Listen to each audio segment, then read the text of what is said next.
Olá, amigos de um bom café e uma grande negociação. Hoje darei início à série de episódios que denominei Glossário dos ADRs norte-americanos.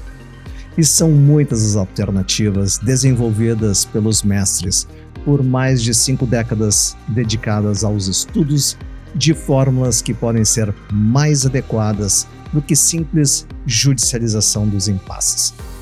Para cada tipo de dificuldade, sempre haverá uma alternativa adequada. E os tribunais não ficam fora dessa lista, como veremos dentro das próximas semanas.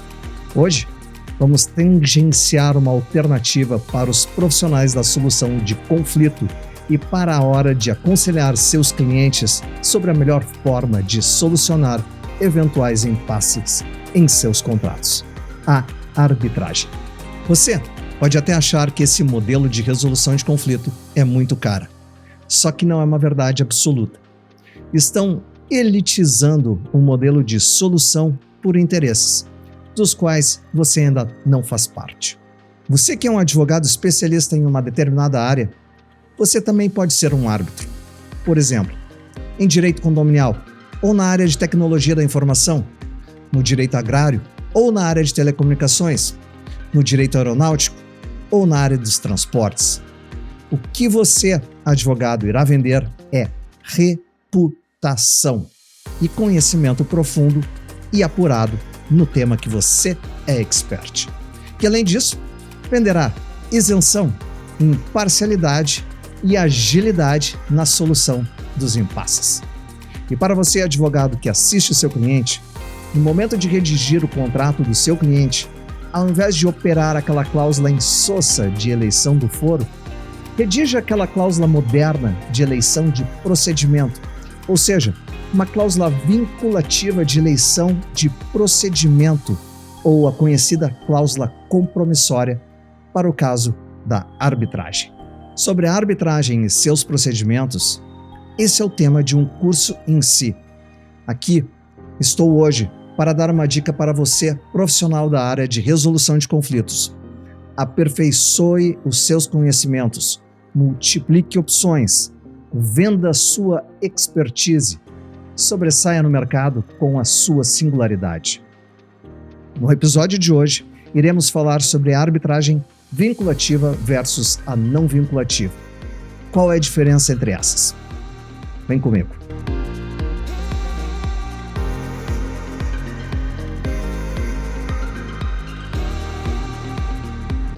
Conflitos fazem parte da vida.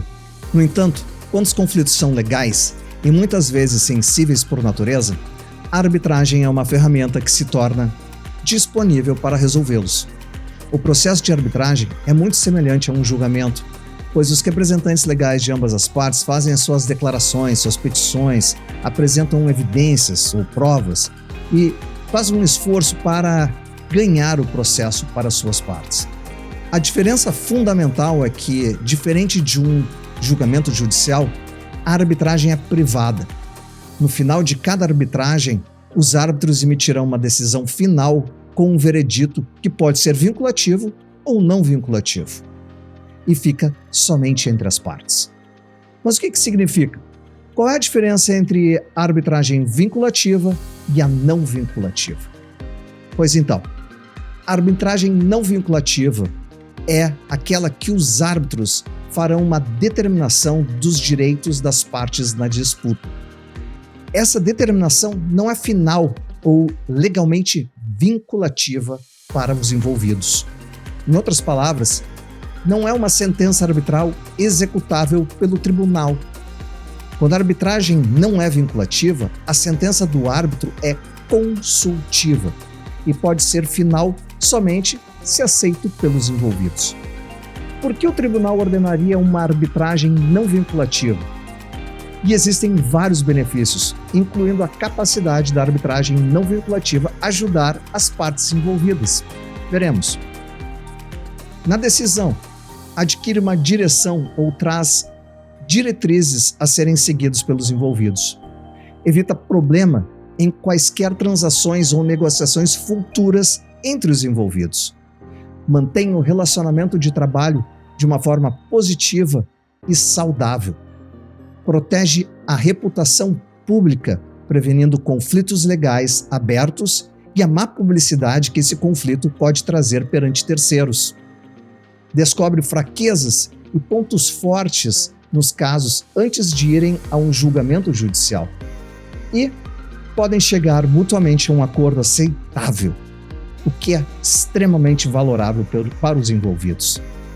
A arbitragem não vinculativa é comumente empregada em conflitos simples, onde ambas partes precisam apenas de uma orientação. Por exemplo, proprietários ou sócios de uma cadeia de restaurante podem estar discutindo sobre uma quantia em dinheiro, como será dividida e investida no negócio que eles têm. Assim, uma arbitragem não vinculativa pode ser uma maneira prática de resolver o conflito em vez de ir a julgamento. Por quê? Porque algumas vezes a comunicação entre as partes envolvidas se deteriorou a tal ponto ou tal profundidade, de uma forma tão severa, que uma terceira parte é necessária, essencial e louvável para fornecer uma resposta adequada para ajudar a todos salvarem o relacionamento e os negócios. Em muitos conflitos comerciais menores, a arbitragem não vinculativa é extremamente eficaz, pois auxilia ambas partes a formular metas realistas e práticas. Também ajuda a criar um ambiente mais sociável a todos os envolvidos. Como exemplo, no estado da Flórida, nos Estados Unidos, é legalmente obrigatório submeter disputas de pequenas empresas à arbitragem antes de ir a julgamento. No entanto, há uma ressalva importante. Se uma parte rejeitar a sentença arbitral não vinculativa e legalmente obrigatória, a decisão judicial que não superar 75% desse valor no julgamento, a parte que ganhou ainda assim terá de pagar os honorários advocatícios e as custas do processo para outra parte. O mesmo ocorre se o julgamento não superar 25% para o réu. Vou explicar isso mais detalhadamente em números. Por exemplo, se o autor recebe uma indenização não vinculativa de $100 mil e vai a julgamento e recebe 74.999 ou menos, ou seja, menos de 75% daquele valor, ele pode ter que pagar os honorários advocatícios para o réu. Por outro lado, se o réu rejeitar essa mesma indenização de $100 mil e se o autor recebe $125 mais 1 cento ou mais no julgamento, o réu poderá ter que pagar os honorários advocatícios do autor para outra parte. Entenderam? Pois então, por outro lado, em outra mão, o que é uma arbitragem vinculativa? A arbitragem vinculativa é onde o árbitro ou os árbitros determinarão os direitos das partes na disputa. Essa determinação é final e juridicamente vinculativa para os envolvidos. Então, de fato, é uma sentença arbitral executável pelo tribunal que emite. Em termos mais simples, ambas as partes ou todas as partes renunciam a um direito de um julgamento e concordarão em aceitar a decisão do ou dos árbitros como final.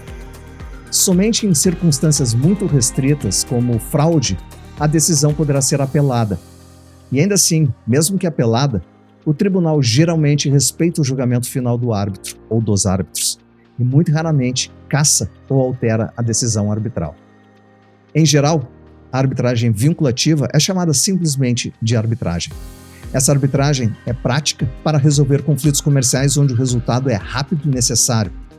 Vou dar um exemplo aqui. Um consultor concordou em realizar reformas em um complexo de escritório para uma corporação, mas interpretou as cláusulas e os termos do contrato e a forma de pagamento de uma forma diferente. Nesse caso, é do interesse das partes envolvidas reformar o edifício, para um, botar o edifício à locação ou venda, e o outro para receber. Nesse modelo de arbitragem vinculativa, é ideal para ambas as partes porque a conclusão do trabalho é inestimável. É inquestionável que ambos querem chegar ao final do contrato. Os principais fatores a serem resolvidos no processo da arbitragem são os termos do contrato e o método de pagamento. Portanto, a vinculativa tem uma decisão que os árbitros dão e as partes devem seguir. A não vinculativa, ela serve como uma orientação às partes, onde elas vão poder transacionar. E no caso específico, por exemplo, na Flórida, existem percentuais que, se as partes vierem a disputar em juízo, haverá um ônus caso aquela decisão do árbitro não fique muito distante da decisão judicial. Entenderam? Mas ainda se tiver alguma dúvida relacionada à arbitragem, seja vinculativa ou não vinculativa, você aí, não hesite em deixar suas dúvidas nos comentários aqui embaixo. Eu irei elucidá-las da melhor forma possível. E, para você também, se esse episódio foi de alguma forma interessante e tenha trazido informações ou insights para o seu futuro, seja como advogado na arbitragem ou como advogado utilizando a sua expertise para vir a ser um árbitro, ser um profissional na arbitragem de um lado ou de outro, não deixe de assinar o canal e deixar seu positivo. Sempre tem alto valor para o trabalho realizado pela produção do material.